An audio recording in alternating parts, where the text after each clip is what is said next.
Michael Bungay Stanier. I'm understanding an Australian living in Canada, but truly an international citizen of the world. Michael's going to share with us his thoughts about the 4 counterintuitive truths about coaching. Don, thanks for that great welcome, and thank you. And for those of you who are twittering, you can see the tag that Don mentioned in the previous slide. There's my Twitter handle, Box of Crayons, if you care to be throwing that out in the world. If not, that's also fine. Don, you know, when we talked about preparing this, we thought about just starting the conversation rolling with a question. And here's a question I wanted to ask people. What was your best moment being coached, and what difference did it make for you? So I'd be curious to hear if people enter into the chat. You know, just if you think back on a time where you were coached well, where somebody actually did an intervention that really made a difference, what difference did it make to you, and what was that all about? And Don, let me ask you, just in a little bit, for you, Don, when you were coached well, what happened, and what difference did it make for you? Yeah, thanks for giving me full notice that you're going to ask me that question beforehand, so I can get something prepared. Sorry about that. I think actually there were 2 types of coaching I've received. One, people may be surprised, from HR professionals when going into difficult situations beforehand. I'm thinking about somebody in a career a long time ago when I had to sack people, make people redundant, or give people bad news. And goodness knows, when you're managing people, you need to do that right legally. You also need to do it right for the organization. I had some very good coaching from people that helped me with that. One of those bits of coaching was very straightforward. It was somebody gave me the opportunity to duck out of having a difficult conversation with somebody. I was told, this person I was with in HR said, you know what, Don, this is your job, it's your responsibility, you have to step up and do this. And it's just one sentence, but it made me realize that I couldn't try to get away from my responsibility, but also that it was okay. Nobody, however difficult it was, and there are always some difficult things you have to do, actually it was okay. You can go ahead and do it, and you do your job, and afterwards it's okay. People respect you for it, and you've made the organization a better place. So my best moment being coach was being helped through some hard times by HR. Wait, Don, I love that you're pointing to that.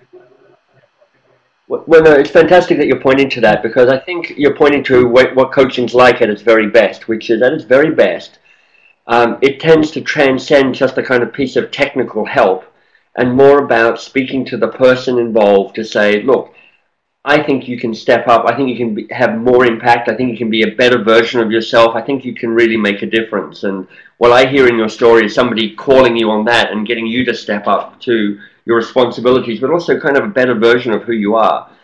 And I think that's one of the reasons I really want to talk about why coaching isn't flourishing the way it might in our organizations, and what are some ways to actually approach coaching in a different way so that it can flourish. Because at its best, coaching can be an extraordinarily powerful tool for impact, for engagement, for helping organizations really flourish and really thrive. So why don't we jump into this, Don, right away? I just wanted to give people, show people what I look like, so I'm not just a mysterious voice, I'm actually a real person. Here I am, I'm Australian by birth, I live in Canada, I spent time living in the UK, in Oxford and in London, so as everybody checks in with the weather report, it just makes me even happier I'm not living in England anymore, because it was basically the weather that drove me out. So that's me, so you know what I'm about. And come on, let's go this way to a useful webinar, okay? I think you're going to find this practical, useful, and I think you're going to leave with some handy takeaways as well. But before we get going, I have a question for you. You know, you may know that at the heart of coaching is often the ability to ask a good question. So I'm going to ask you a question right away. You're going to need pen and paper for this, so grab pen and paper if you don't already have it. And here's the question. How distracted do you plan to be during this webinar? How distracted do you plan to be? And all I want you to do is give yourself a score between 1 and 7. Okay? 1 is, I plan to be fully distracted. I plan to use this webinar as just white noise while I get on with my email and I do my expense reports and I check my BlackBerry and I do all of that sort of stuff. That's 1. That's totally distracted. 7, on the other hand, is I plan to be in this state of Zen-like concentration, really making the most of the hour that we've got together here. And I don't mind what number you give yourself, that's entirely your choice. But what I would say is this: make what changes you need to your environment so that you can live up to the number that you want to hit. If you've got a highest number, 5 or a 6 or a 7, what I suggest you do is just take 30 seconds to remove those things that might distract you, so you have a better chance of showing up and being focused the way you want it to be. Good, and I'm seeing some good numbers coming through, 5s, 6s, maybe even a 7 showing up there. And in the chat, and I hope people are looking at the chat, we've got some wonderful stories about a time when coaching has really made a difference for them. So that is fantastic. Thank you, Michelle, for showing. Look, Sue has shown up with an 8 out of 7. That's awesome. So brilliant. Thanks, Sue, for checking in with such a great high number there. Right. So we're talking about coaching. Here's a question for you, and you can certainly throw your contributions onto the chat piece there. The question is, well, what's coaching? What exactly are we talking about? And I'd love to, if you've got a thought about what coaching is, a definition that works for you, I'd love you to throw it on the chat there. That would be handy for everybody. And I'll tell you why I'm asking this question, because coaching is no doubt a buzzword right now. Coaching, it features in the Harvard Business Review. Dilbert mocks it regularly, so it's truly become a mainstream concept. And it's really a bit of a buzzword, and it's a very high percentage of Fortune 1000 companies are using coaching in some form or other, either external coaching, training their managers, or maybe bringing in external coaches to help with senior execs or high potentials, or maybe people who are struggling a bit. So coaching is definitely of the moment. But one of the challenges with coaching is that nobody's quite sure what it means. Nobody's quite sure what we're talking about there. And we've got some good definitions coming through, and the fact that they're all slightly different, except for Bobby, who's gone, it's the same as Karen's, which is understandable. But the fact that we've got a lot of variety there just goes to show us how differently people can be thinking about coaching. And in fact, when I looked into this and I tried to pin down a definition of coaching, it was a little bit like looking at the stars in the sky, right? They're all clustered in the same basic space, but there's a lot of different definitions. And I'll just read you some of my favorites from some of the people who I think are most influential at the moment within the coaching profession. You've got Sir John Whitmore, so great Brit, and in many ways one of the real fathers of coaching. He says, and this is a very popular definition, coaching is about unlocking a person's potential to maximize their own performance, helping them learn rather than teaching them. Unlocking a person's potential to maximize their own performance, helping them learn rather than teaching them. And in fact, in Don's story, talking about you need to step up and have that tough conversation, I think you actually got to see that definition really playing out, helping Don unlock his own potential to maximize his impact and his performance. Robert Biswas-Diener, who wrote the book Positive Psychology Coaching, a terrific book, by the way, really about building on strengths. He says, coaching is a wake-up call, challenging folk to tap their inner abundance. And I love that piece about coaching being not just the kind of pastel-colored hug fest, which is sometimes what it feels like, particularly if you hang out too long in California, but it's much more about, this is a way of, in a supportive way, really pushing people and giving people a challenge. It's a wake-up call for them. Marshall Goldsmith, an American, probably one of the most senior influential executive coaches, he has a very simple definition of coaching. He says it is all about positive behavior change. He works primarily, in fact, entirely with CEOs, and when he started his career as a coach, he said, I was just trying to find the 3 key behaviors to change as a coach. Nowadays, he says that was way too ambitious. Now he's just trying to find the 1 key behavior to change. And of course, that's part of the art of coaching, is knowing what to focus on, what behavior change would make the most difference. But you can see how he's really simplified it there. I'm going to give you one other one from a woman called Mary Beth O'Neill. Mary Beth O'Neill. She has written a terrific book. This is one of the books I would grab if I was at all interested in coaching. It's called Executive Coaching with Backbone and Heart. Executive Coaching with Backbone and Heart. She talks about coaching being building managers' capacity to manage their own anxiety in tough situations. So it's interesting, that one. It's really a piece of reflection and self-awareness, so they're better able to deal with the ambiguity and the uncertainty that face us all at times when we're working. So some good definitions from Marshall Goldsmith, Mary Beth O'Neill, Sir John Whitmore there, Robert Biswas-Diener, who positive psychology guy. I want to give you my summary, my articulation of how I'm defining coaching. It is about insight that leads to awareness, that leads to behavior change, that leads to positive impact. So insight, that aha moment, awareness, who am I, what's the situation, behavior change, so what do I do differently now, to impact, look at the positive behavior that I'm hoping for myself, for my team, for my organization, whatever context it might be. So you can see there's a lot of good stuff here around coaching in terms of the impact it can have, both on an individual and on a team and on an organization's bottom line. But I want to show you some numbers, okay? And these are not happy numbers. Here's the very first one. This comes from a 2006 survey by a company called Blessing White, called the Coaching Conundrum. All right, here we go. First number, 73. Here's what they found in this research. 73% of managers self-identified that they'd had some form of coaching training.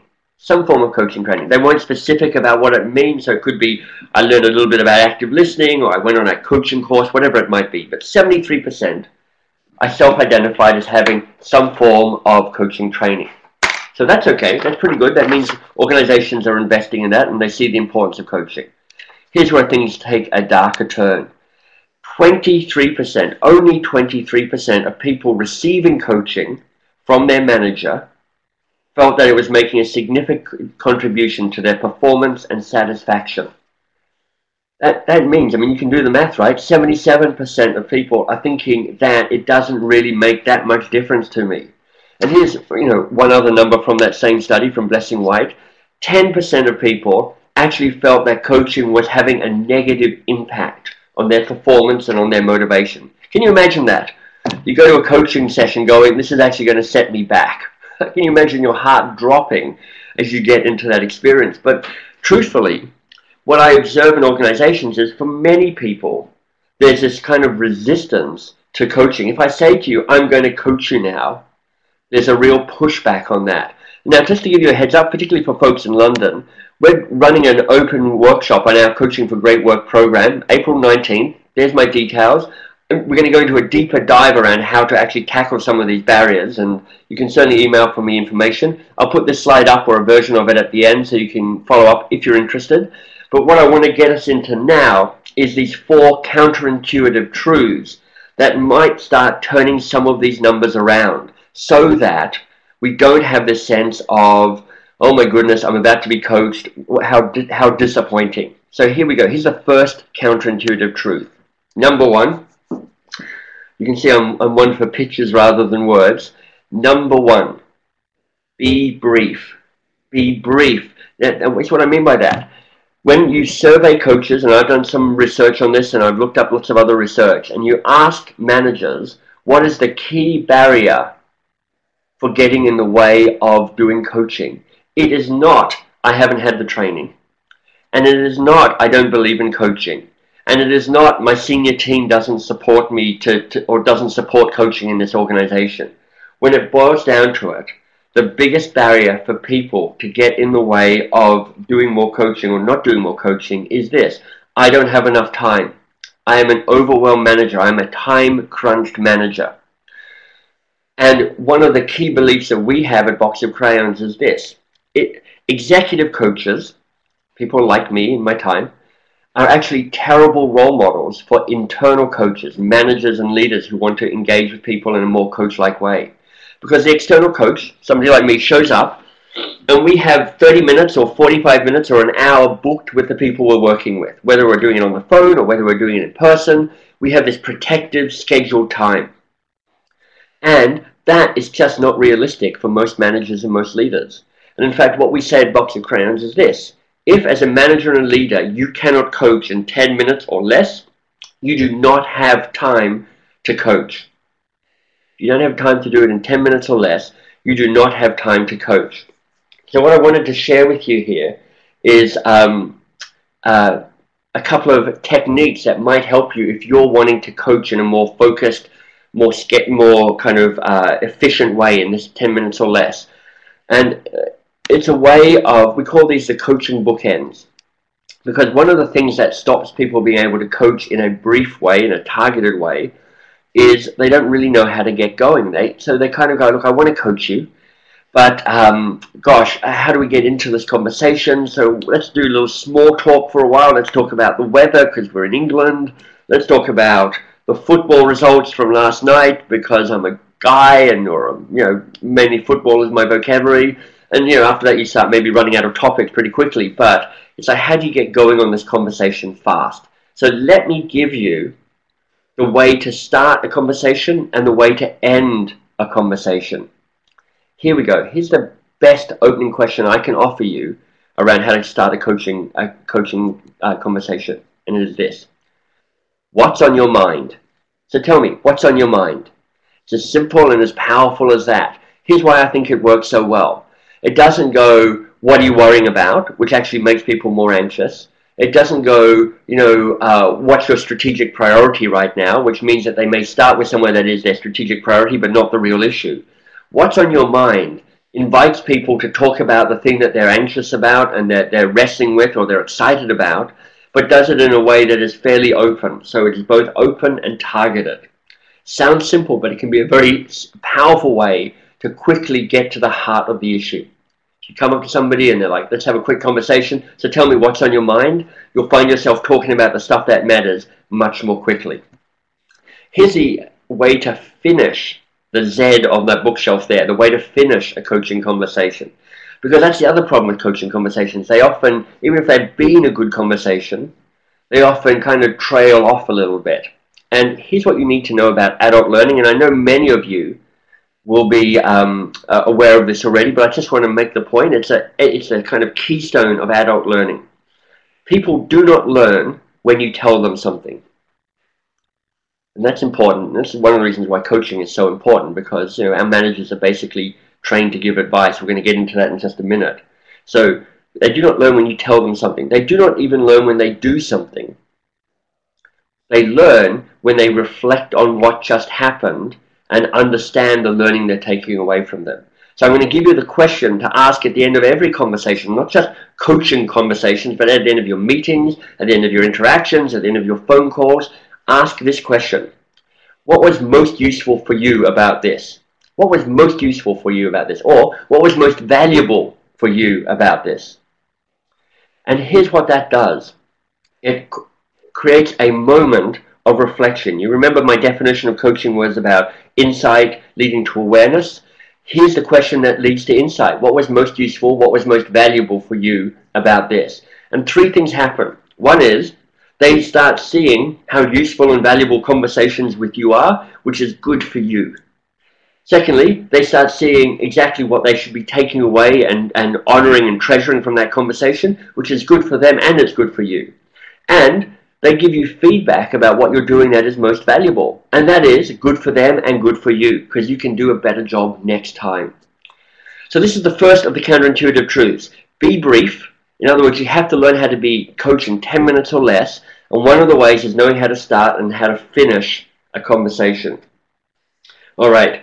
I'm going to ask you a question in just a second, and it's about the second of the counterintuitive truths. And here is the second of the counterintuitive truths.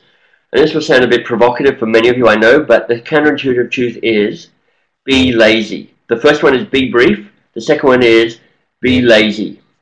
Now let me ask you, what do you think I'm talking about there? Why do you think being lazy might be a useful approach to being coaching? And feel free to type in your answers in the chat there. The chat, by the way, is going crazy, so if you're not following that, you should cast an eye on that, because there's lots of great conversations happening there. I kind of want to stop talking and just start reading, but I'm the kind of on stage, so I'm finding it hard to do that. So we've got some good answers. Make them do the work by asking the questions. That's fantastic. They do the talking. Let the other people fill the silences. All great insights. This is exactly right. This is what being lazy is all about. Here's my stand on this. Managers and leaders are advice-giving machines. They are maniacs about it. They love to give advice. You know, when we're in our training programs And you notice that within like 30 seconds of a conversation starting, the person already has the answer. It's like, I know what I need to tell you to get going on this. And this is the fundamental change that we need to see in our managers and our leaders as they coach, is to be lazy, meaning, how do I stop being triggered into being the person solving the problem? Now you can guess, being the person that solves the problem is a pretty comfortable place to be. You've been rewarded for it and praised for it for years. Secondly, you get to feel like you're adding value to the conversation by giving them the answer. Thirdly, you get to say, look, I'm clearly better than you because I clearly have the answer, so it maintains your status. So there's a lot of things in our brain that goes, let me tell you what to do because it makes me feel good. But there's a price you pay for this. The first price you pay is that you're doing their work for them. So you don't have time to do your work because you're so busy giving everybody else the answers to their work. Secondly, you're doing their work for them so they don't get to figure this out themselves. And if you like that definition from John Whitmore about unlocking a person's potential to maximize their own performance, giving them the answer does not unlock potential. Asking them a good question starts unlocking the potential. I mean, here's what we know from the science, because we can see people's brains now with magnetic resonant imaging. When you give people a piece of advice, nothing much changes in the electrical activity in the brain. When you ask them a good question, you can literally see new connections being made as they have that aha moment. So asking a good question doesn't just theoretically build potential, it literally builds potential as it creates connections. So what can I offer in terms of how to break this pattern of jumping in and giving advice? Well, it is not easy because we're talking about behavior change, and behavior change is always a struggle. But I want to offer you a good insight from the growing amount of research in the world of building and creating new habits. Excuse me. A book came out in the last 6 months ago, which I can highly recommend. It's by a guy called Charles Duhigg, D-U-H-I-G-G, Charles Duhigg, and it's called The Power of Habits. And Duhigg, who's a New York Times reporter, so the book is actually really well written and enjoyable to read, unlike most business books, which are kind of, often here's my idea, which I've now stretched out to 220 pages. So his insight about habits is a really good one, which is this. A habit is not just an action. Actually, there are 3 parts to a habit. There is a trigger, there is the behavior, and then there is the reward. And Duhigg's insight, or at least what I took from his book, is you need to start understanding the trigger and the reward before you can start changing the behavior. It is not going to work for me just to come into a manager and go, look, you know the benefits of questions and stop giving advice and do more of that. Because they'll go, even with the best intentions, they'll fall into the same patterns of behavior. But if you start understanding the triggers, you start understanding when it is that you start moving into this effectively mindless response. A study from Duke University that Duhigg quotes says that at least 45% of our behavior is habitual, meaning we don't really think about it. Our unconscious brain pushes us through it. And understanding the trigger means that your conscious brain starts getting involved in your behavior. So one of the questions I would have for you, and one of the actions you might take away from this is, if you think that you would like to make coaching a greater part of the work that you do, and if you think that asking questions might be useful, and I think you would think that, one of the things that you want to start getting aware of is, when am I triggered into giving advice? What are the moments that make me want to give people advice? So for instance, for me, if somebody comes up to me and goes, Michael, do you have any ideas on how you might do X? That is an absolute trigger for me to give them advice. So here's what I've done. When people ask me that question, I have a new behavior response, and it sounds like this. That's a really good question. I do have some ideas, but let me ask you first, what are your ideas on how to tackle this? So you see, I've trained myself to have a new behavior. I recognize the trigger, and I create a new behavior to give me a different reward, which is I get to coach rather than give people advice. So that is the second of the counterintuitive truths, which is be lazy. And the insight you might want to take around this is starting to understand your habitual behavior and starting to build new behaviors as a response. Let's go on to number 3. And here we go, number 3. And you can see there an average Joe's hat. And some of you might be able to guess what movie that's from. I'll reveal that movie later on when I try and remember it myself. It is from a movie though. Yes, Dodgeball. Good on you, Rob. You win the bottle of champagne from Donald. I'm sure he'll follow up with you on that. Good. So here's the insight around that. Counterintuitive number 3, be adequate. Be adequate. Now, I know that doesn't sound like what we should be striving for ever in the work that we do, because we're all A-type personalities. We all want to strive for excellence. But here's why being adequate is so important. I am an excellent coach. Michael Bungay Stanier, I am an excellent executive coach. And I am massively over-engineered to be solving the problems that most managers face in terms of the coaching they have to produce. I have invested thousands of hours, thousands of pounds, and thousands of dollars in the coach training that's made me the coach I am today. And you do not need to be, as a typical manager and leader, an excellent coach. You just need to be an adequate coach. Now, I know adequate, exactly Andrew's saying, some of us would settle for adequate. I would love people to strive for adequate. Adequate, although it sounds a lot like inadequate, it actually means good enough. That's what the definition of adequate means. So one of the things that I believe is really important here is you focus on, and here's a quote from Einstein, the simplest approach to coaching that's possible. And I love this. Everything should be made as simple as possible, but not simpler. And one of the things that we do at Box of Crayons is we think about just 3 coaching moments that managers need to be aware of, and just 7 good coaching questions. And what we found is that if you have an awareness of 3 coaching moments, and if you have 7 good coaching questions in your back pocket, you're going to go a long way down the path to being an adequate, meaning that's the target you want, an adequate coach. I want to give you one of those 7 questions right now. I'm going to give you one of those 7 questions. And it's only 3 words long, and its acronym, this is going to help you remember it for sure, is OR, which I love because I think this is such a brilliant question. And here it is.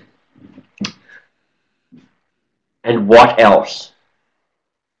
Now, I can almost hear a sigh of, really, is that it? Coming down the line. But let me tell you why and what else is such a powerful coaching question.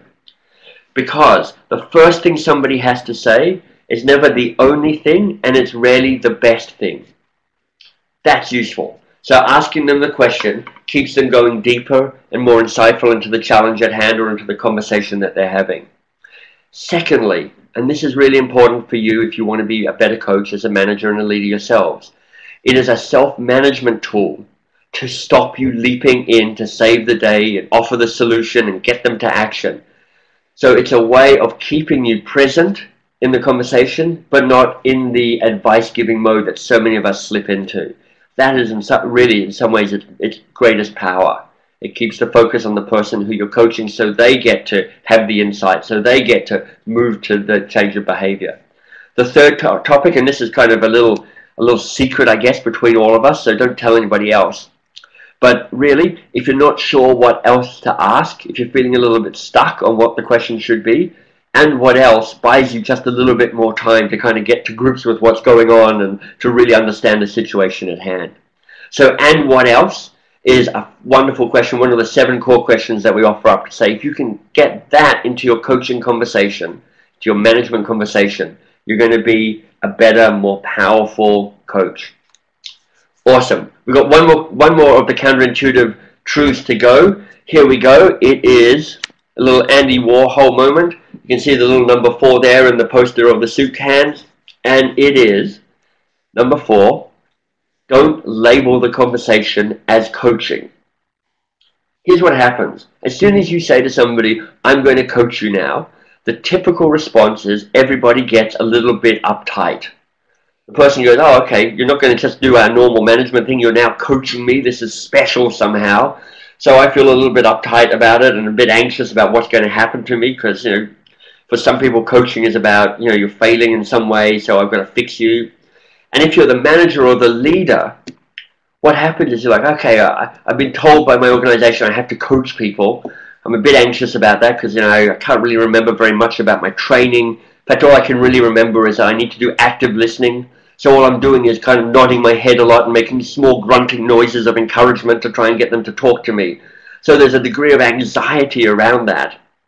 And we have this formal, awkward, kind of not terribly successful conversation, which at the end of which you go, good, we've done our coaching for the week or the month or the year.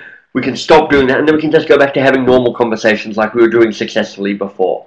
So here's what I want to offer up to you. It's a metaphor, and it is this.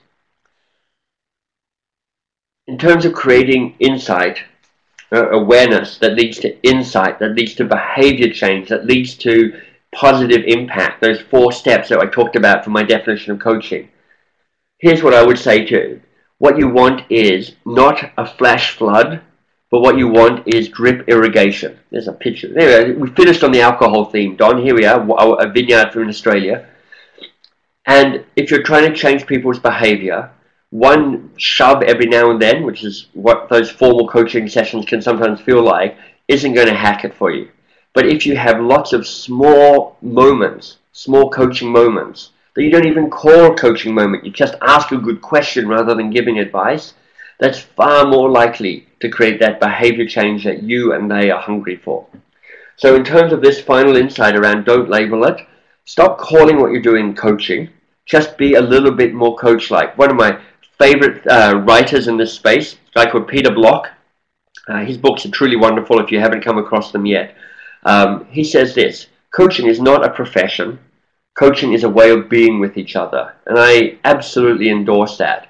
Stop making coaching a big thing and make it just a regular thing. It's just a way of having a conversation that can create more focus, more awareness, and help people have more impact in the work that they're doing. So there we go. Those are our 4 counterintuitive truths around coaching. Don, I'm going to pull you back on the line here and just say that's the piece I wanted to talk about. We've still got time, of course, for questions. I'm going to move to this last slide. There's the details about the open workshop. Twitter, if you wanted to connect with me on Twitter. And if none of those are interesting, or in addition to that, we have a LinkedIn group called Tools for the Time Crunch Manager, which you're welcome to jump on and join. I'd love to have you there. It'd be perhaps a nice supplement to the great the group that Don runs and has people involved in here. So having you there would be fantastic. So Don, let me perhaps hand it back to you and just say thoughts, comments, questions, and then we can start interacting with the group around questions perhaps.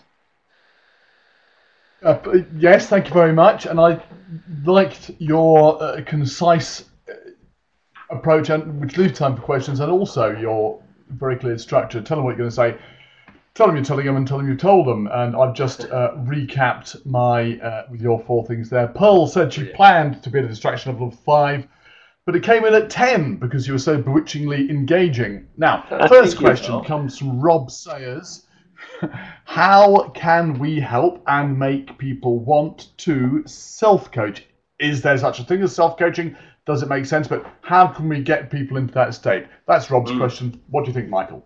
It's a really good question. And I think one of the things that I believe around coaching is telling people to be self-coach or be more guided like that just creates resistance. So you have to kind of do it kind of sideways a little bit.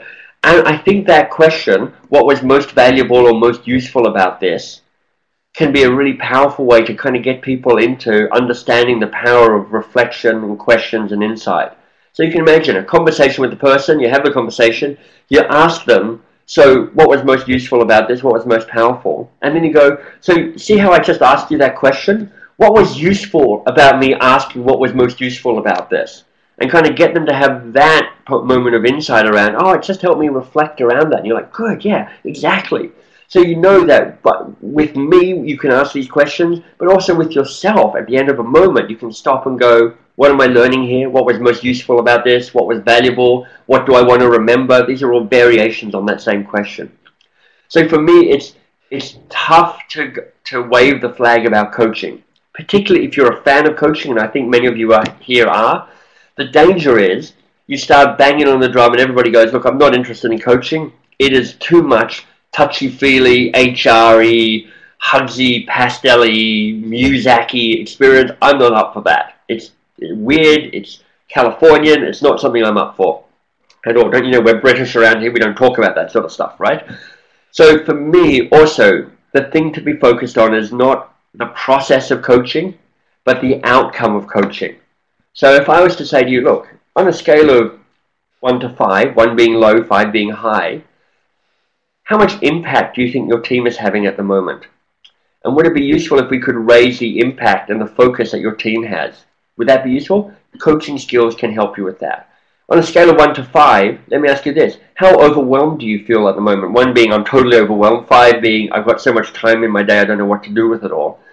And would it be useful if you were able to better manage your time, be less time crunched? Well, guess what? Asking some good coaching questions can help with that.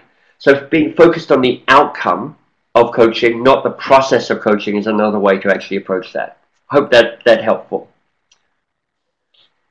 Yeah, that's great, Michael, and we had some good feedback from Rob already saying that was a nice answer. There's lots of stuff coming through. I want to jump back, though, to a question we had earlier on when you were asking about the value of coaching, the perception of it, according to the Blessing White survey. And Rob pointed out that it might be that some people have a different perspective of what coaching is because they were attributing it to something else. Martina said not everybody's ready for coaching, and Bob also pointed out that they may not be coached, they may have had some sort of advice or something. So I agree.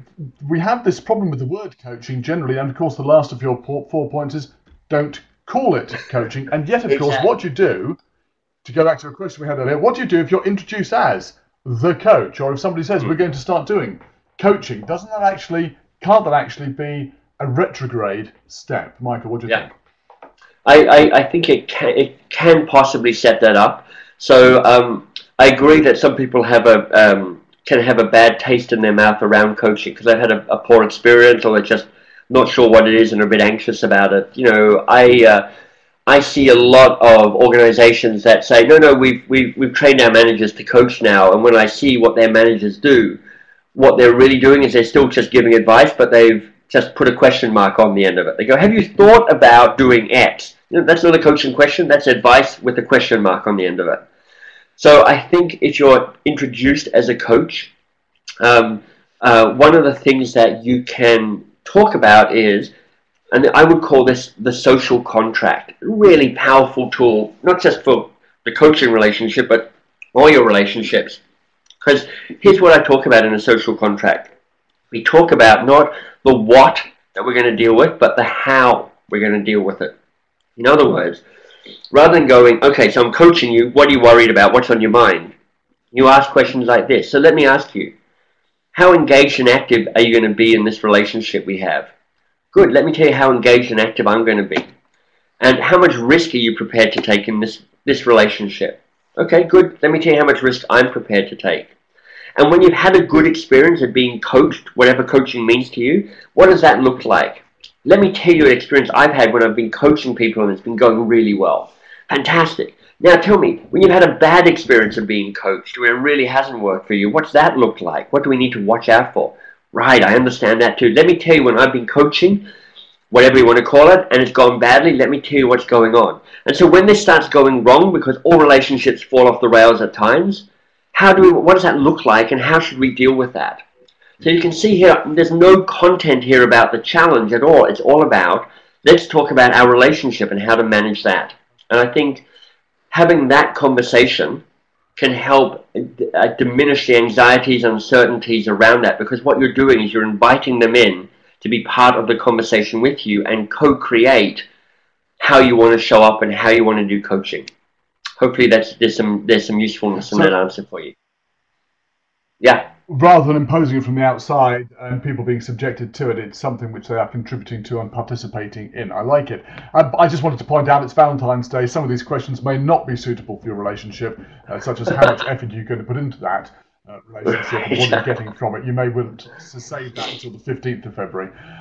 Dave asks, Michael, any tips for coaching over the phone? I like it because it's a different medium. What do you have to alter if you are not with somebody in the room? Michael.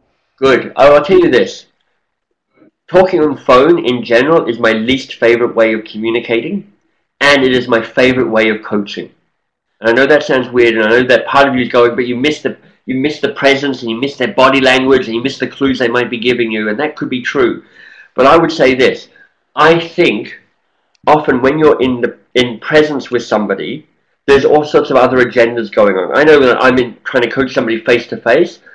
I'm trying to prove that I am a useful, yet self-deprecatingly hilarious, yet wise type of coach, and I'm trying to prove my value to them. And I start playing games with myself. And they, quite likely, are trying to prove that they're not that screwed up as a person I'm coaching, and they're all okay, and they are also funny and also smart. And so we start playing these games about how are we showing up to each other? How do we maintain our status with each other? And I also think my big belief around body language is, and the science backs me up on this, mostly we just don't know what the body language means. We can take a guess, but the classic is the folded arms, which everybody goes, oh, that means they're disengaged. Or they're cold. Or they spilled coffee on their shirt that morning. Or that's just a comfortable way of leaving how they like their arms. So I like coaching over the phone because I can be more courageous as a coach. When I'm having that conversation, I can ask more powerful questions. I don't get into my game playing quite so much. And I think being on the phone can actually feel a little safer for the person at the other end. Now, you do have to listen. But I think if you're listening, you can notice the shifts when your questions have an impact, when something important is happening to them. What I do, just as an aside, is I turn off my computer screen, because even though they're paying me a chunk of money to be coaching them, part of me is going, oh, I wonder what emails I've got. So I have to remove distractions so that I can be fully present with that person. But I would actually say, and I know it sounds odd, that coaching on the phone can actually be more powerful than coaching in the moment, particularly if you've done that little bit of social contracting up front where you say, so we're coaching on the phone, what do we need to talk about to make sure that that's a really useful way of coaching for you? I like that, and it's interesting what you say about this business of the way we act with people being different. I'm exactly the same as you, Michael. When I'm with people on the phone, I turn away from my desk and I look out the window, put my feet up on the window shelf, and I concentrate entirely on the sound of their voice, as well as the words they're saying, so I can really engage with them. And that does make a difference. Interestingly, research shows that when we're speaking a foreign language, it's much easier sometimes, providing we have the vocabulary, it's much easier not to get emotionally caught up in what we're saying than if we're using our own language. I feel the same is possibly true when we're not in the room with people. We're not trying to translate into the physical language. We are able to be one step removed and therefore be slightly perhaps more clinical about what we're doing. Absolutely. Nigel B says, I mostly get, and this actually links in with Steve Gregory, so we'll take this at the same time. Nigel B says, I mostly get no time to coach, it takes too long, which was your initial point. And Steve Gregory says, if we don't label it as coaching, how do you create the environment for coaching moments? Lots of little what's on your mind questions. It sounds good, but it might begin to sound like therapy if somebody's constantly asking you what's on your mind. So I think those two go together. Not enough time, but how do we create the atmosphere where it doesn't just sound a bit weird? Michael, what are your thoughts? Well, here's my experience around this. There are two lands. There's the land of the question, and there's the land of the answer.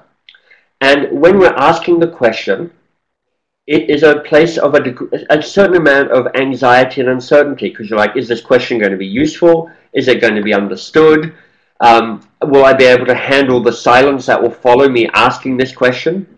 And so we often have a degree of anxiety around asking a question, and how that plays out is we go, well, you know what, I'm not going to ask that question, or I'm going to ask the question, but then ask another one right away, and then another one right away, and then another one right away, and hopefully if I throw enough questions at them, maybe they'll have an answer for me. Or I'll ask the question, and then I'll fill the silence with my own answer to my own question. So there's all sorts of ways that we trip ourselves up like that. What I would say is, from my experience, is this. Typically, often when you ask a good question, people are so busy trying to then answer a good question that they're not going to spend their time going, oh, that's weird. Why is this therapy? Should I be lying on a couch? I mean, they might sometimes, but part of it is around trust the question and experiment. That leads me to the second point, and I've got 3 points to make here. The second point is start small and practice and see what works and notice what works. And I would say start with one of two different types of people. People who you think they might be up for this and interested in this, so they're kind of a friendly face. And then people who you basically lost all hope with, where you go, I've got nothing left to lose. Why don't I try some stuff out with you? And here's the third piece. If you want people to notice that coaching's happening, even in a subtle way, you remember that bookend question, the way to finish a conversation. What was most useful about this conversation for you? You can just slip in the coaching word. So what was most useful about this coaching conversation with you? Because I would call this 3 minutes we've had together a little bit of coaching. So what was most useful for you about that? So you start helping people see how coaching isn't necessarily the formal sit-down conversation. So those are my 3 thoughts around how to tackle that. I like the idea of slyly introducing the term coaching when people aren't quite ready for it, or more importantly, at the end. So you're readjusting people's expectations of an understanding about coaching. Michael, Michelle Blair is interested in knowing the difference between coaching and mentoring. I think I have an answer, but I would definitely turn to you as the expert. So coaching, mentoring, can you differentiate them, please, Michael? I can. Don, I'm curious to know what your thoughts are, and then I'm going to add my thoughts on the end of that.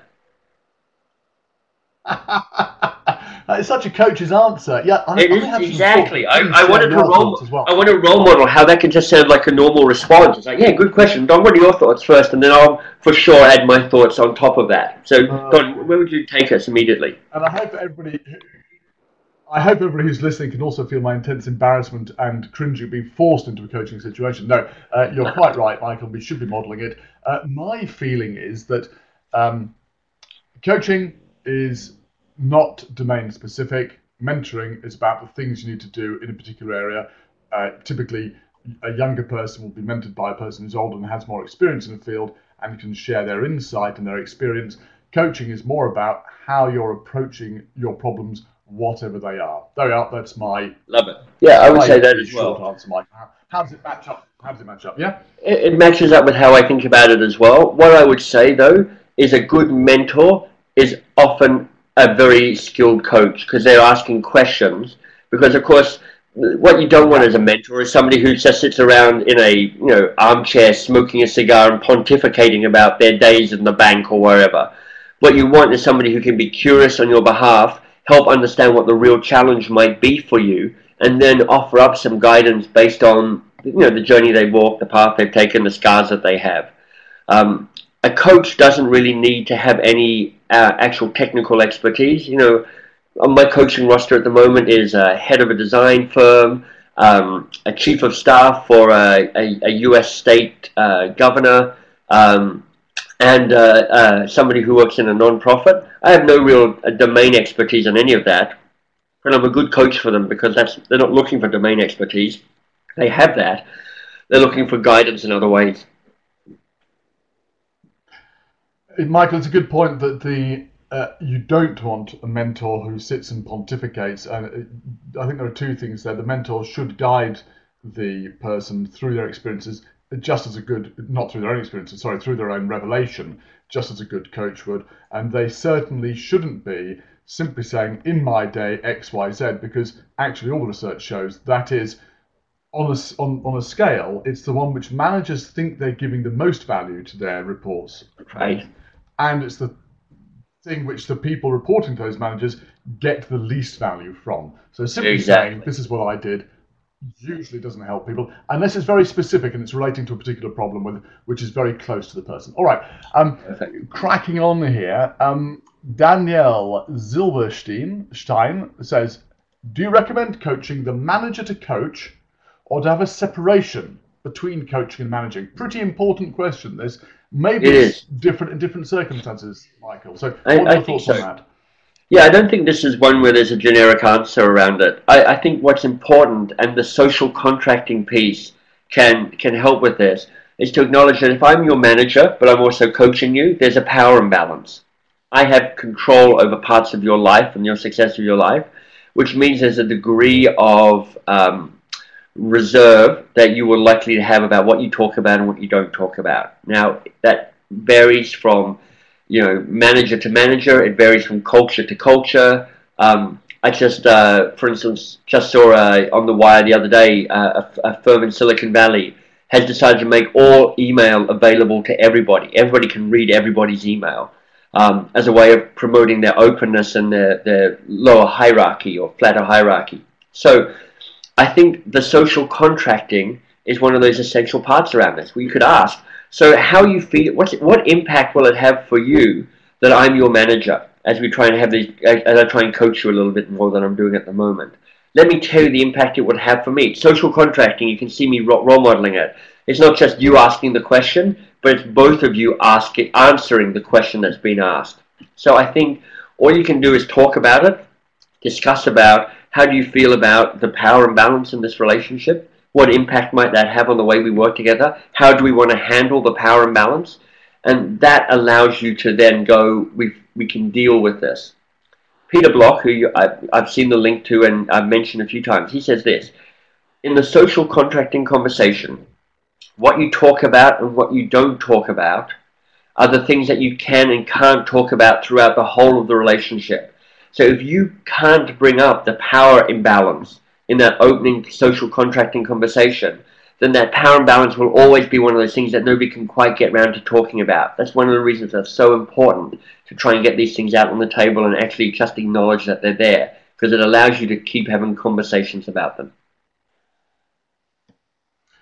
Lots of reflections in this question of managers and coaching, and many people, including Martina, saying not every manager is a good coach, and that has to be an issue, doesn't it?